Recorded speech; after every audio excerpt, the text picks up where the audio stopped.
Tous parano. Quand on voit ce qu'on voit, Quand on entend ce qu'on entend, on a bien raison de penser ce qu'on pense. Ouais, moi je suis parano. Tous parano. Nous écoute. Bienvenue dans Tous Parano. Aujourd'hui, on vous parle du plus tragique complot sanitaire, le sida.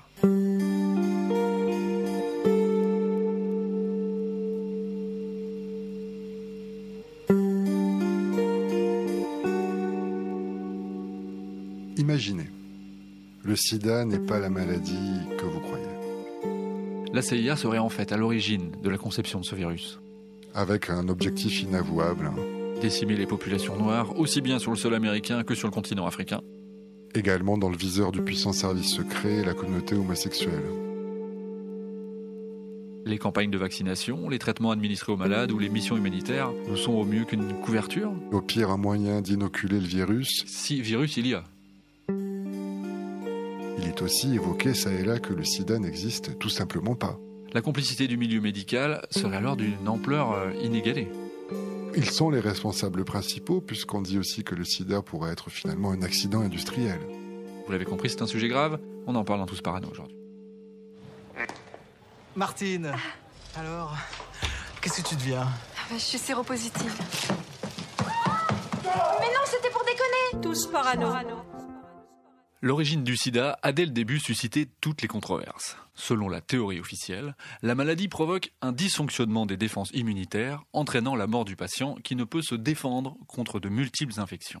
Et ce dysfonctionnement serait dû au VIH. La très grande majorité des scientifiques considèrent d'ailleurs que le VIH aurait pour origine le VIS. Virus d'immunodéficience simienne, donc chez les singes. Et le VIS aurait muté et le singe l'aurait transmis à l'homme.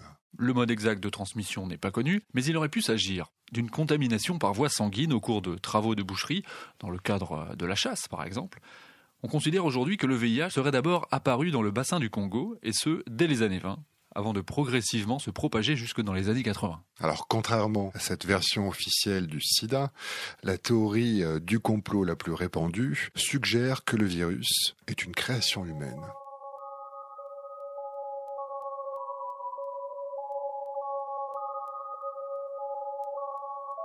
Oui, le sida aurait volontairement été créé en laboratoire par le département de la défense des États-Unis, et ce, dans le cadre d'un programme secret consacré au développement d'armes biologiques. Nous sommes dans les années 50-60, l'administration américaine aurait souhaité disposer d'une arme permettant d'éliminer des franges entières de la population mondiale, et notamment dans les pays pauvres, comme réponse potentielle à une surpopulation. Un virus mortel semble être la solution la plus efficace et directe. Et ce, d'autant plus que la paranoïa gagne les agences de renseignement américaines. Si les soviétiques parviennent à développer un virus mortel avant eux, les États-Unis ne pourront les contrer. C'est les années 50-60, on est en guerre froide. Le sida serait donc un virus créé par les États-Unis. Enfin, en tout cas, le premier qui développe cette théorie et qui participe à sa propagation, c'est un biologiste soviétique à la retraite, du nom de Jacob Segal.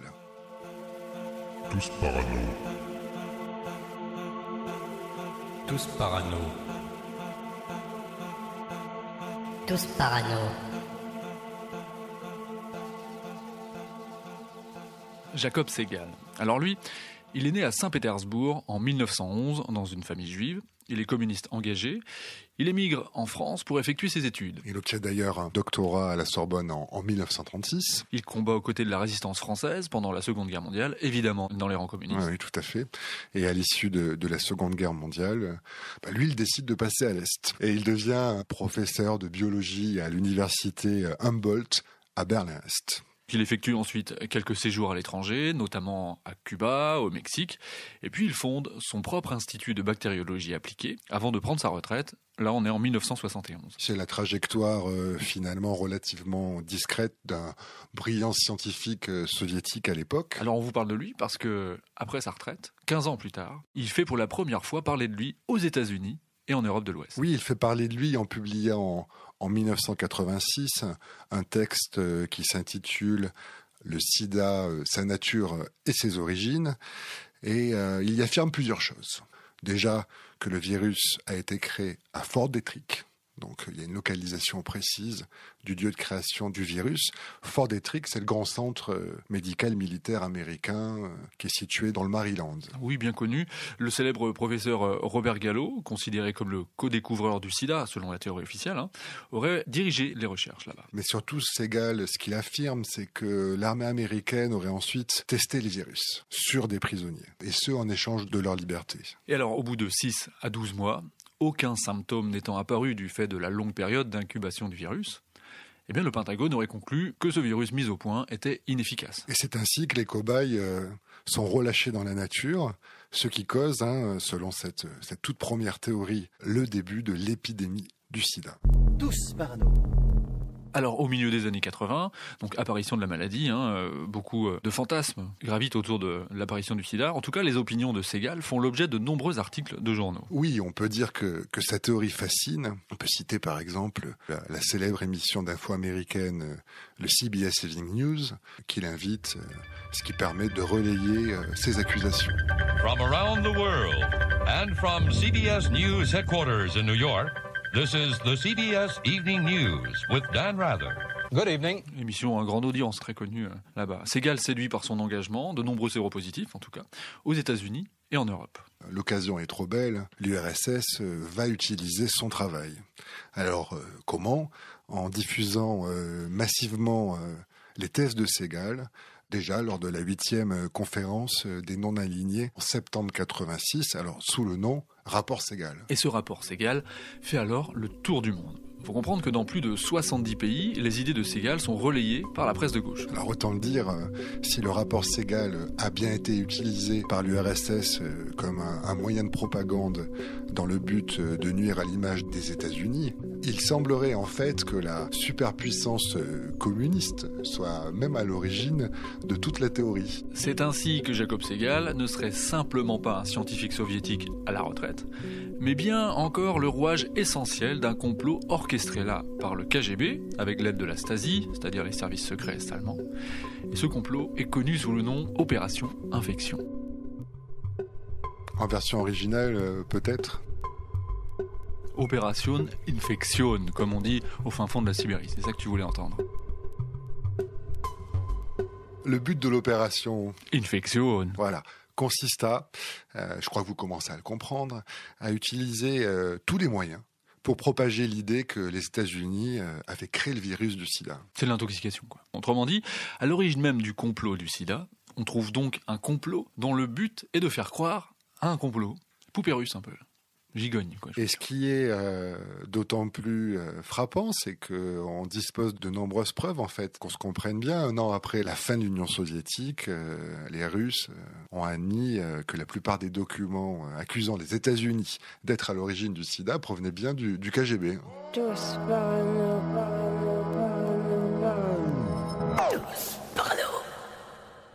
Alors, je me répète, mais au milieu des années 80, personne en Europe ou aux États-Unis n'est encore conscient que les discours complotistes face à l'épidémie du sida s'inscrivent dans le cadre d'une campagne de désinformation menée par l'URSS. Oui, ça on le saura 10 ans plus tard. La version officielle concernant l'origine du sida est encore en formation, puisqu'elle ne s'impose pas encore dans tous les milieux, et notamment parmi les activistes homosexuels les plus radicaux. Oui, c'est bien que tu parles d'eux, parce qu'on va assister petit à petit à un glissement.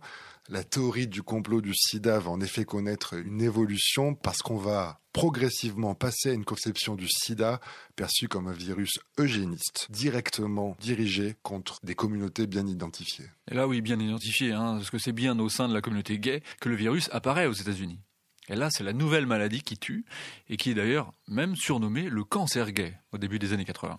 Quelques cas de cancer de ce type ont fait leur apparition en France. Un groupe de chercheurs y travaillent et ont lancé un appel aux médecins pour leur signaler des cas de ce type. Pour l'instant, toutes les hypothèses sont possibles. Un virus qui affaiblirait la résistance de l'organisme et dont la multiplicité des contacts dans la communauté gay favoriserait la transmission. L'usage des drogues, notamment certains accidents cardiaques, les poppers, fort prisés par les gays.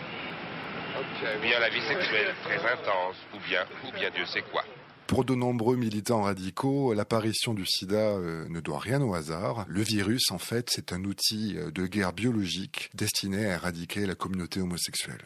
Alors, quelles sont les raisons qui ont rendu possible le développement au sein même de la communauté gay de l'idée d'un complot prenant la forme d'un génocide des homosexuels ? D'abord, on a le nombre de morts issus de cette communauté, le traumatisme qu'a suscité cette nouvelle maladie qui a semblé frapper d'abord sélectivement les gays plutôt que n'importe quel autre groupe. Il y a aussi les incertitudes sur l'origine de la maladie propice à la propagation d'une contre-théorie. Et puis il y a quelque chose aussi, c'est les nombreuses attaques dont les homosexuels font l'objet de la part des conservateurs chrétiens. Le sida, finalement, c'est un châtiment voulu par Dieu pour punir l'immoralité et la débauche. Alors au final, pour les militants gays, l'adhésion à l'idée d'un complot à l'origine du sida s'inscrit dans une logique, celle qui consiste à extrapoler les discours de haine dont ils sont victimes à un projet d'État d'extermination totale des membres de leur propre communauté. Tous parano.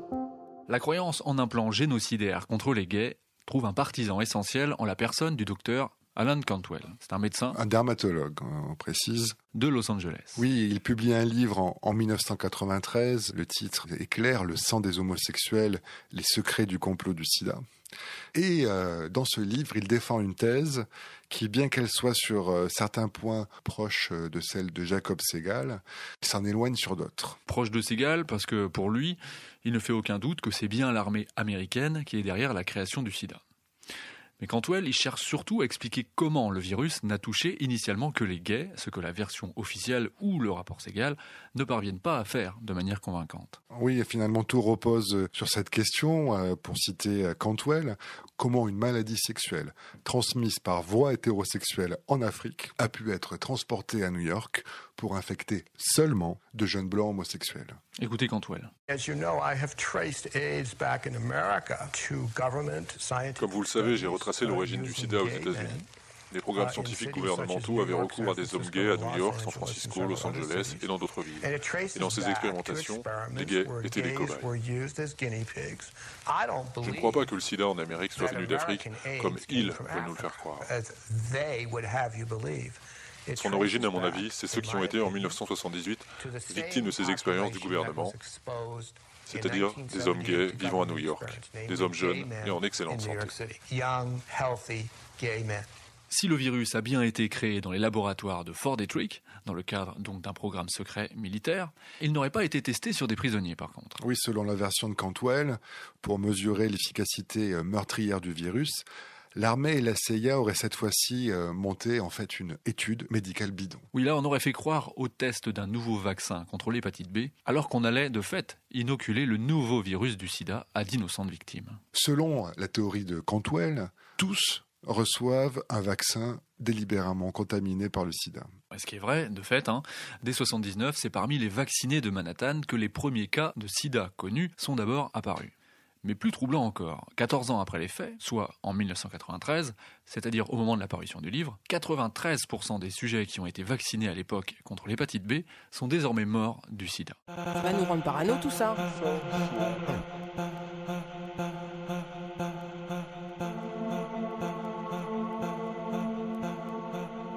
Après les homosexuels, à la fin des années 80 et au début des années 90, c'est une seconde vague de contamination qui affecte cette fois-ci les populations noires des centres-villes. L'épidémie, aggravée par la toxicomanie, touche des familles entières. Donc là on change de communauté, et c'est la même suspicion qui gagne du coup la communauté afro-américaine par un phénomène de transfert d'une minorité à l'autre. Le sida, selon cette deuxième théorie, sera en fait un virus qui a été conçu dans le but de décimer la communauté noire.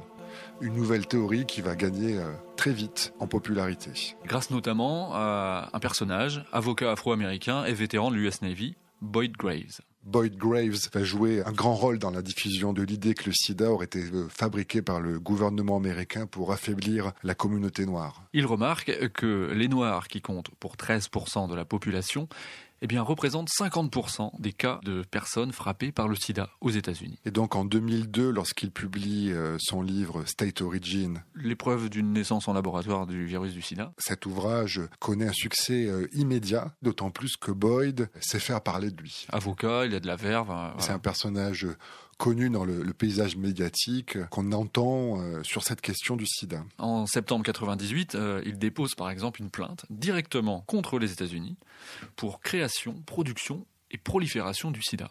Alors Geoffroy, quelles sont les preuves que Boyd Graves avance? Dans son livre, il démontre l'existence du fameux programme militaire secret dont nous avions parlé, celui qui serait à l'origine de la maladie, où il exhume un document officiel des archives de la librairie du Sénat des États-Unis. Donc en accès libre, quoi. Ouais, un document qui porte le nom suivant, Programme de virus spécial des États-Unis. Oui, pour Graves, ce document prouve que sous couvert de recherche sur le cancer, le gouvernement américain serait derrière le sida et aurait dépensé plus de 550 millions de dollars pour développer le virus encore dans les années 60 et 70. En tout cas pour développer un virus qui serait ensuite devenu le sida. Et pour bien être compris, on parle de 20 000 notes scientifiques qui ont été exhumées par Boyd Graves. Avec des précisions ? Avec des précisions, effectivement, au jour près, on sait ce qui s'est passé, et ainsi on sait qu'officiellement, le programme spécial virus aurait débuté le 12 février 1962. On connaît même le responsable à l'époque, un certain Dr. Len Efflick. Et on sait qu'il aurait dirigé l'expérience depuis son laboratoire de l'université Stanford en Californie. On en sait les choses. Toutes les conditions sont réunies pour que le programme spécial virus se développe. C'est comme un Manhattan Project. Le projet qui a permis la création de la bombe nucléaire. Oui, et qui vise ici à élaborer un cancer contagieux qui tuerait sélectivement. Et là, l'éminent docteur Robert Gallo, que j'ai déjà cité, le célèbre et reconnu co-découvreur officiel du sida. Voilà, c'est Jacob Segal qui nous parlait déjà de Robert Gallo. Et selon Graves, Gallo et son équipe parviennent à produire le virus sous la forme où il est d'abord apparu justement aux États-Unis dès 1977. Oui, c'est là que ce virus mortel devient sida. Et les archives, là aussi, du programme spécial virus mentionnent des détails étonnants. Par exemple, les quantités de virus fabriqués. Oui. Alors, c'est des quantités industrielles. Et alors, suivant le plan élaboré par la CIA, le virus aurait d'abord été envoyé en Afrique, masqué dans un vaccin contre la variole. Puis, dans un second temps, et sous la forme d'une fausse campagne de vaccination contre l'hépatite B dont on a parlé, il aurait été introduit dans la communauté gay de New York et de San Francisco. Oui, Boyd Graves incorpore donc à sa propre théorie des éléments correspondant aux thèses d'Alan Cantwell. C'est un monde de parano. Vous êtes tous parano. Pour comprendre la pénétration de ces théories dans les esprits, plusieurs études estiment qu'environ la moitié des Afro-Américains adhèrent à cette théorie du complot. Et une bonne moitié également considère qu'un remède existe, mais qu'il est délibérément caché aux populations pauvres. Oui, alors comment expliquer qu'ils sont si nombreux parmi les Afro-Américains à penser que le sida c'est une création de leur propre gouvernement? Il y a tout d'abord un certain ressentiment lié à la conscience d'appartenir à une communauté défavorisée. Et puis, parmi la communauté afro-américaine, il y en a qui ont de la mémoire. Cette sensibilité à la rhétorique complotiste du sida trouve ses racines dans plusieurs scandales sanitaires. On pourrait revenir sur l'un de ces épisodes dramatique qui a suscité un gigantesque trauma au sein de la communauté noire, qui explique beaucoup de choses. L'épisode connu sous le nom de l'étude de Tuskegee.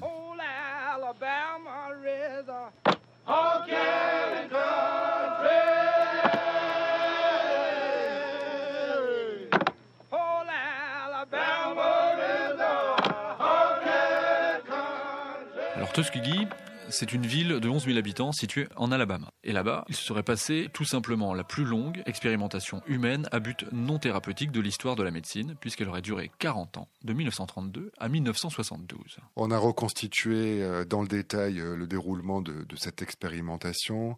Ce qui était au départ un projet initial de dépistage et de traitement de la syphilis dans la population noire avait complètement dérapé et s'était transformé en une expérience cauchemardesque. Donc là, ce qui est reproché à l'administration américaine, c'est d'avoir inoculé volontairement la syphilis. C'est plus de 400 individus noirs qui sont alors sélectionnés, suivis régulièrement, examinés durant toute la progression de la maladie et évidemment sans que jamais aucun traitement ne leur soit administré. Alors ces cobayes involontaires sont maintenus dans l'ignorance du mal dont ils souffrent.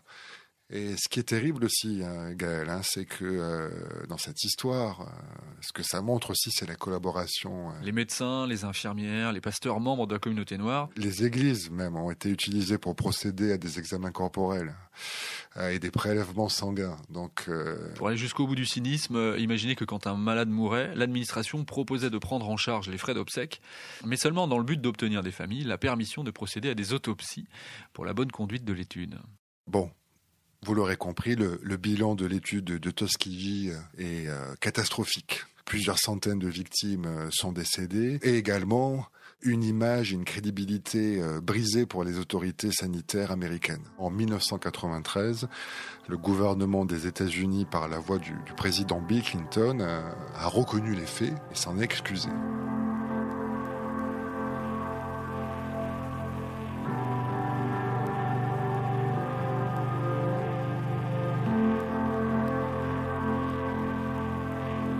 Alors voilà, vous comprenez que la rémanence de ce passé douloureux et véridique explique pour beaucoup pourquoi l'idée que le sida est un virus fabriqué par les Blancs pour éliminer les Noirs est si populaire au sein de cette communauté.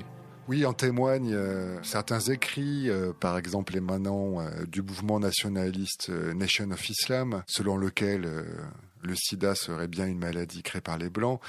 Par exemple, Louis Farrakhan, leader de la Nation of Islam, il a publiquement et à plusieurs reprises soutenu cette thèse. Lui, il inscrit le sida dans le grand récit mythique d'un complot blanc qui a pour but d'accomplir le Black Holocaust, un projet de génocide destiné à exterminer la population noire des États-Unis, mais aussi d'Afrique. Alors justement, je propose de tourner les yeux vers l'Afrique. À l'heure actuelle, plus de 2/3 des personnes séropositives vivent en Afrique subsaharienne. Ce déséquilibre mondial alimente bien entendu la thèse d'une volonté humaine criminelle derrière le virus. Alors le sida serait-il un moyen d'éradiquer les Noirs d'Afrique ? Cette idée a été reprise par pas mal de gens même respectables. Par exemple, Wangari Maathai, biologiste, militante écologiste, prix Nobel de la paix en 2004. Oui, première femme africaine à avoir obtenu le prix Nobel de la paix. Tous parano. Tous parano. Tous parano.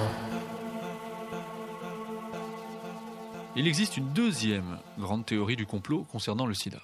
Oui, selon cette deuxième approche, le sida n'existe tout simplement pas. Ça simplifie. Voilà. Et ceux qui partagent cette théorie sont d'ailleurs souvent appelés les négationnistes. Négationnistes du sida. Ils préfèrent s'autoproclamer dissidents du sida. Et bien qu'ils viennent d'horizons très différents, ils ont tous le point commun de mettre en doute l'existence de la maladie, et plus particulièrement celle du virus supposé la provoquer. Puisque nous étions en Afrique il y a quelques instants, donc continent le plus touché par l'épidémie, c'est là aussi que cette croyance a trouvé ses plus fameux représentants parmi même quelques chefs d'État.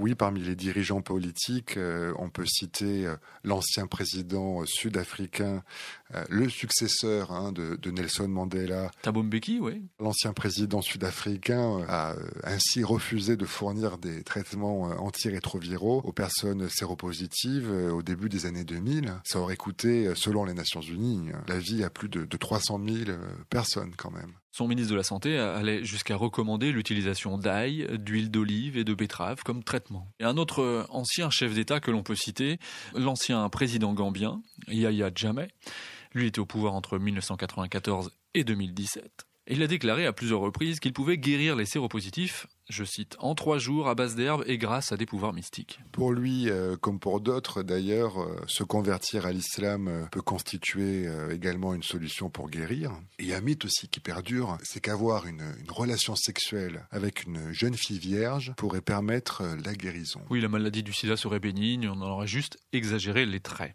Blablabla, on te fait croire tellement de conneries dans la vie. Alors du côté des scientifiques, on trouve certains chercheurs de renom qui nient également que le VIH provoque le sida. Oui, ça peut paraître un petit peu plus étonnant. Il y a d'ailleurs une liste de 2700 dissidents du sida qui est disponible sur Internet et parmi lesquels on trouve un nombre important d'universitaires et aussi 2 prix Nobel de chimie. Alors là, on va vous en citer un. C'est le chercheur dissident le plus réputé, le plus influent. Son nom est Peter Duesberg. C'est un professeur de biologie à l'université de Berkeley en Californie. Et si on en parle, c'est parce qu'il a été le premier à mettre en question la théorie qui place le VIH à l'origine du sida dans un article scientifique, et ça dès 1987. Oui, on est encore dans cette période où ça flotte un petit peu. Le virus a été isolé en 84-85. Et à cette époque, on ne sait pas encore vraiment comment il se développe, d'où il vient, où il va. En tout cas, les thèses de Duesberg lui valent une grande attention, même dans les masses médias. Oui, il en a profité à ce moment-là pour fonder un groupe, Rethinking AIDS. Repenser le sida. Dont le but, c'est de combattre ce qui est pour lui la pensée unique dans le domaine du sida. Alors, qu'est-ce qu'il dit ? C'est que la recherche s'est limitée exclusivement à une seule hypothèse, c'est-à-dire le rôle du rétrovirus VIH. Oui, pour Duesberg, l'adhésion dogmatique obstinée de toute la communauté universitaire à cette hypothèse masquerait une autre vérité. Selon lui, en effet, c'est le médicament que l'on donne aux patients atteints du sida qui est à l'origine même de la maladie. C'est le médicament qui cause la destruction du système immunitaire et la mort. Alors là, il y a un glissement. Ce médicament, donc, c'est l'AZT, et il est considéré par Rethinking AIDS, l'association de Duesberg, comme le médicament le plus toxique jamais fabriqué et vendu. Vous prenez des drogues qui affaiblissent votre système immunitaire, ce qui vous rend vulnérable aux infections. Tout comme l'AZT, d'ailleurs. Non, l'AZT aide les gens comme moi. L'AZT ne fait qu'aider les gens qui en vendent. Il tue toutes les cellules avec qui il entre en contact. L'histoire de l'AZT est quand même très étonnante parce que, au départ, ce composé chimique, il a d'abord été développé comme un agent de chimiothérapie contre le cancer, et ça dans les années 60. Comme le cancer, l'effet de cellules malignes qui n'arrêtent pas de croître, de se multiplier, l'AZT, il était prévu pour bloquer leur prolifération et les détruire. On fait une expérience avec des souris cancéreuses. Et là, la dangerosité du médicament ne fait aucun doute. Mais oui, l'AZT, il est tellement puissant qu'il détruit les cellules malignes, certes, mais aussi les cellules saines, entraînant la mort systématique des souris. La toxicité du produit ne fait aucun doute, et pour cette raison, à cette époque, l'AZT n'est jamais testé auprès de cobayes humains. Le médicament est alors tout simplement abandonné. L'AZT est trop dangereux. Et pourtant, 20 ans plus tard, la compagnie pharmaceutique Burroughs & Wellcome, maintenant Glasgow Wellcome, cette compagnie réussit finalement à obtenir l'approbation de l'AZT, cette fois-ci pour traiter le sida. Surprenant retour de l'AZT, à noter que l'étude menée par les autorités sanitaires qui ont conduit à cette approbation a été extrêmement brève, puisqu'elle n'a duré que 4 mois. Pour Duesberg, on a arrêté cette étude avant que l'on obtienne le moindre renseignement sur les effets à long terme du médicament.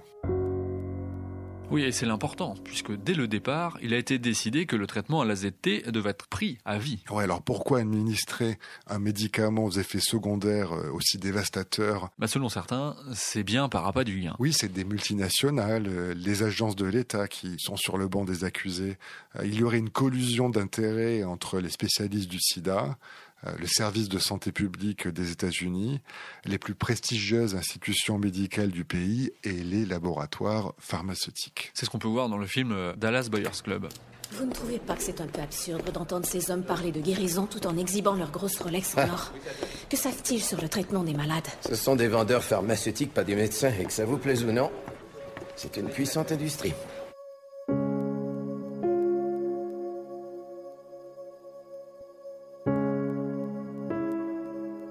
Il faut bien comprendre qu'en 87, l'AZT est commercialisé aux États-Unis au prix exorbitant de $10 000 par année de traitement. Il y en a qui disent que c'est un lobby aussi puissant que celui du tabac. On peut même parler d'une véritable mafia qui dirige la lutte contre le sida, enfin en tout cas si on se place du point de vue des dissidents.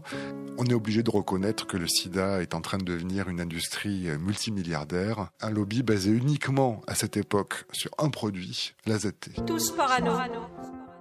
Alors l'AZT, c'est le seul traitement, mais ça va pas durer, puisqu'une étude franco-britannique nommée Concorde va achever de démontrer la toxicité de ce médicament. Effectivement, cette étude, qui a été réalisée sur une période de 3 ans, elle, comparait tout simplement l'évolution de l'état de santé de personnes ayant nouvellement contracté le sida, selon qu'elles aient bénéficié d'un traitement à l'AZT ou non. Et en 93, les premiers résultats livrés par l'étude surprennent une grande part de la communauté scientifique. Mais pas les dissidents. Eh oui, l'efficacité de l'AZT est clairement mise en doute. Pire, chez certains patients, le médicament aurait même tendance à accélérer l'écroulement des défenses immunitaires. En tout cas, c'est l'heure de gloire des négationnistes. Mais là, pas pour longtemps non plus. Oui, parce que la monothérapie, finalement, c'est-à-dire l'unique traitement par AZT, finalement, c'est abandonné, c'est délaissé, remplacé par ce qu'on appelle la trithérapie, un cocktail de 3 médicaments, alors certes de l'AZT, mais à faible dosage. Oui, et puis surtout que les premiers résultats de cette nouvelle forme de traitement sont plutôt bons. La trithérapie est plus efficace pour ralentir la maladie chez la plupart des patients séropositifs, et même ça limiterait sa transmission. Et oui, une avancée médicale qui a pour effet mécanique celui d'affaiblir la théorie selon laquelle l'AZT est la véritable cause de la maladie. Puisque tout va mieux, on peut pas dire que tout va bien, en tout cas les négationnistes qui dissuadent les gens d'utiliser ce nouveau traitement sont alors perçus comme une menace pour la santé publique. Ils deviennent des criminels alors qu'on pouvait encore les considérer quelques années avant comme des lanceurs d'alerte. Malgré cela, les dissidents vont continuer de se faire entendre en dehors des cercles d'activistes et de scientifiques pour toucher un nouveau public. Là. Oui, un public plus large, notamment grâce à une simple citoyenne vivant à Los Angeles qui va devenir l'icône auprès des mères de famille et de l'Amérique traditionnelle de la cause anti-sida, Kristen Major. Ouais, moi je suis parano. Tous parano. Major, c'est la fondatrice de l'association Alive and Well. Survivante et en bonne santé, je ne sais pas. Vivant et en bonne santé, ouais.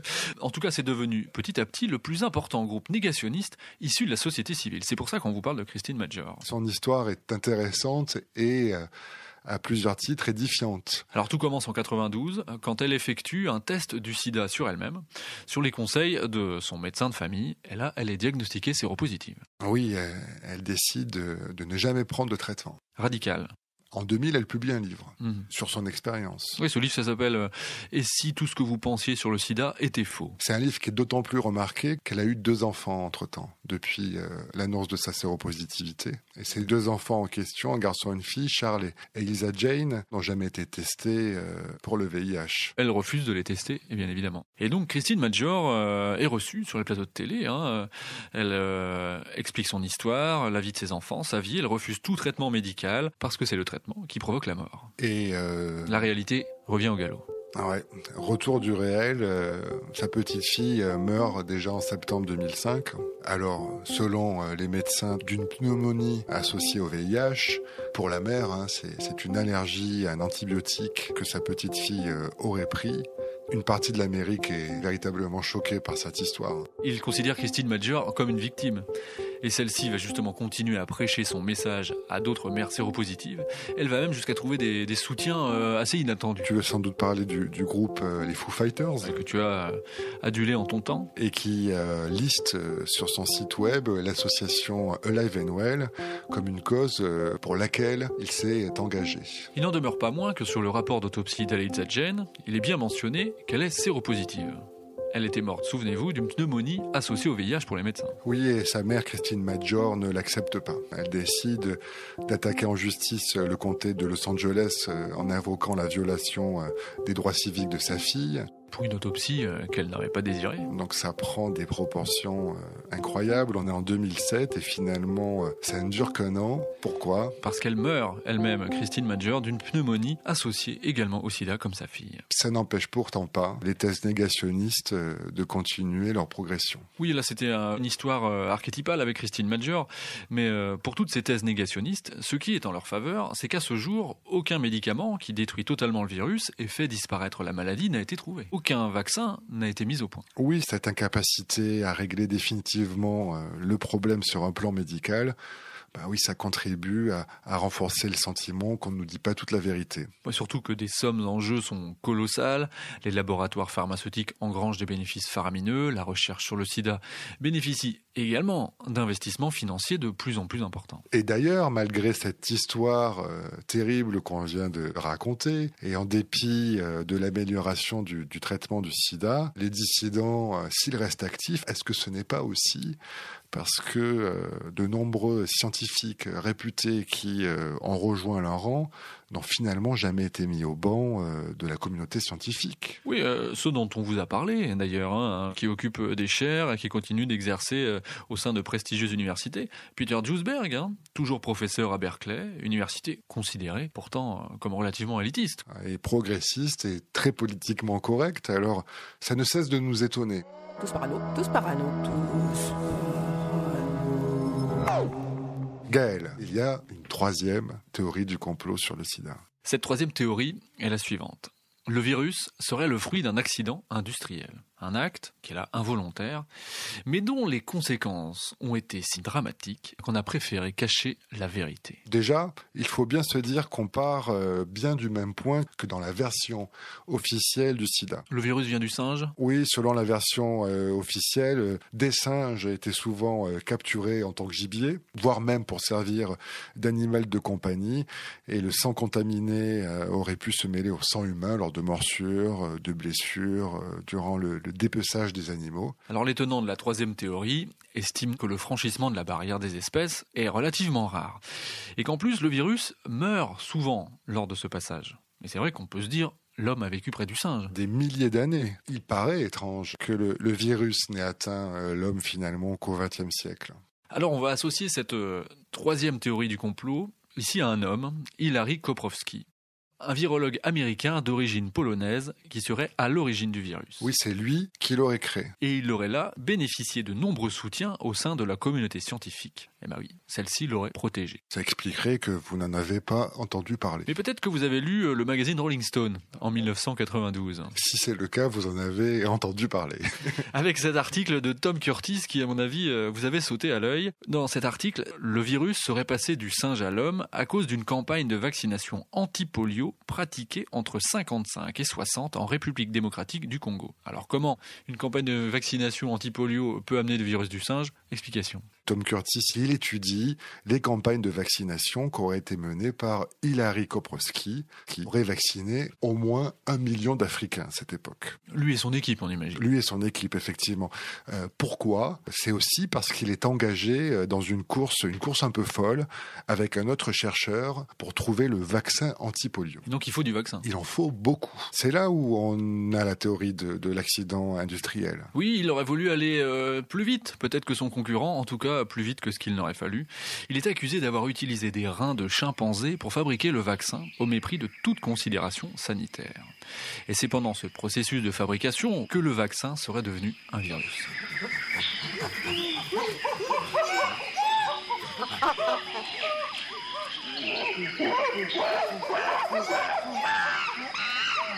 Cette thèse a été reprise par un ancien correspondant de la BBC. Un autre journaliste donc. Un journaliste qui va avoir beaucoup d'importance, qui s'appelle Edward Hooper, qui a mené véritablement un travail de longue haleine, travail qui a abouti à la publication de son ouvrage célèbre. La rivière, un voyage aux sources du sida et du HIV. La rivière, certainement la rivière Congo. Un ouvrage qui a donné lieu à un documentaire connu en France sous le titre « Les origines du sida ».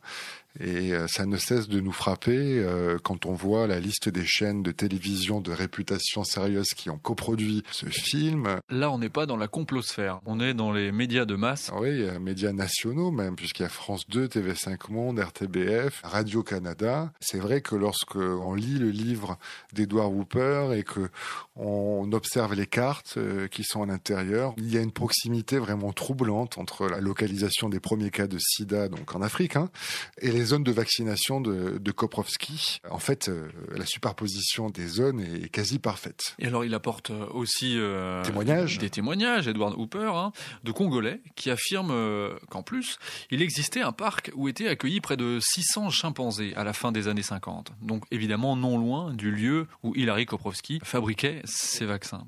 Et Hilary Koprowski en aurait donc profité et utilisé ces chimpanzés qu'il avait sous la main, sur lesquels il aurait prélevé des organes pour fabriquer de grandes quantités de son vaccin.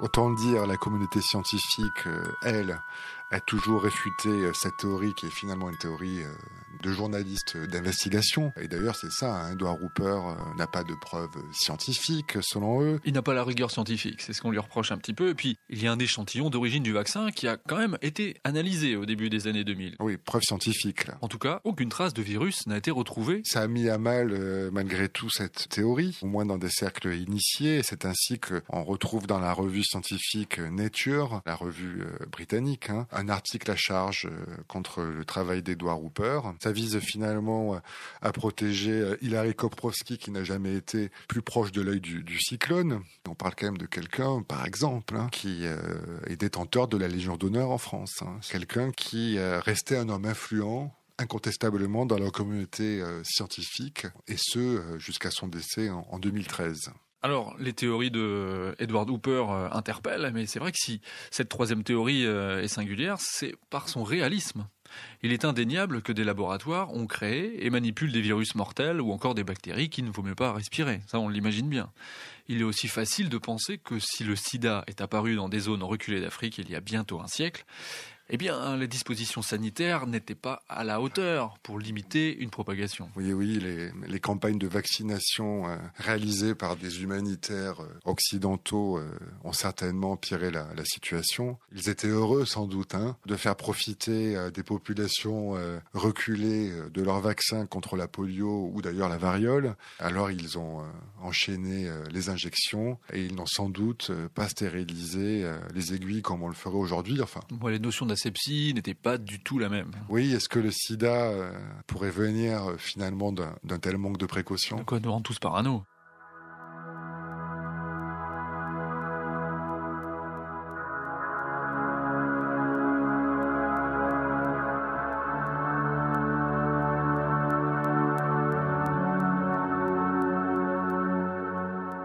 Comme on l'a vu, le sida, c'est une tragédie mondiale, sujet de multiples interprétations. Le complot raffole du vide, des secrets scientifiques d'État, des histoires aux zones d'ombre et des colossales sommes d'argent. Avec le sida, tous les ingrédients sont là, surtout que tout part de controverses qui sont liées à cette découverte à la fois tardive, à son origine incertaine. Et puis ce qui est significatif dans les théories multiples concernant le sida, c'est qu'elles se manifestent comme des complots envers des minorités bien définies. Ça, c'est pour la première théorie. Pour la deuxième, on a vu aussi qu'elle visait l'industrie pharmaceutique, les services sanitaires qui, devant l'urgence de la propagation du virus, ont pris des risques. Le principe de précaution était loin d'avoir été la règle. En témoigne en France le scandale du sang contaminé, où des milliers de malades ont été transfusés avec du sang contenant le virus dans les services hospitaliers. Et puis ce que nous avons non pas appris, mais qui nous est difficile de nier à la fin de cet épisode de Tous Parano, c'est que cette maladie du sida révèle de manière spectaculaire les inégalités sociales et culturelles au sein d'un même pays et aussi à l'échelle du monde globalisé. Oui, là, ça témoigne des disparités d'accès aux soins, d'éducation à la santé. Spécialement pour ce qui concerne l'Afrique, les chiffres sont criants. Encore 2 exemples. En 2016, 47% des personnes vivant avec le VIH dans le monde n'ont pas reçu de traitement antirétroviral. Presque 1 sur 2. En Afrique, une capsule de Diflucan, donc ça c'est un médicament utilisé pour lutter contre la maladie, coûte $15. La même capsule de Diflucan est vendue 25 cents aux Thaïlandais. En tout cas, les théories du complot autour du sida, c'est ce qui a tracé la voie finalement à toutes les théories qui accompagnent désormais l'apparition de chaque nouvelle épidémie. Oui, c'est presque devenu un réflexe. Si une nouvelle maladie apparaît, elle est associée, comme le sida dans les années 80, aux mêmes suspicions. Et ça marche, parce qu'il ne faut pas sous-estimer la faiblesse de notre esprit. Bah oui, rien n'est plus angoissant et vertigineux qu'un mal qui arrive sans raison. Notre psychisme a besoin de sens et il nous pousse et nous poussera toujours à chercher à qui profite le crime. De quoi nous rendre une nouvelle fois tous parano. Alors on se retrouve très vite avec un prochain épisode. Ça c'est manipulation et manipulation. De toute façon on saura jamais. Tous parano.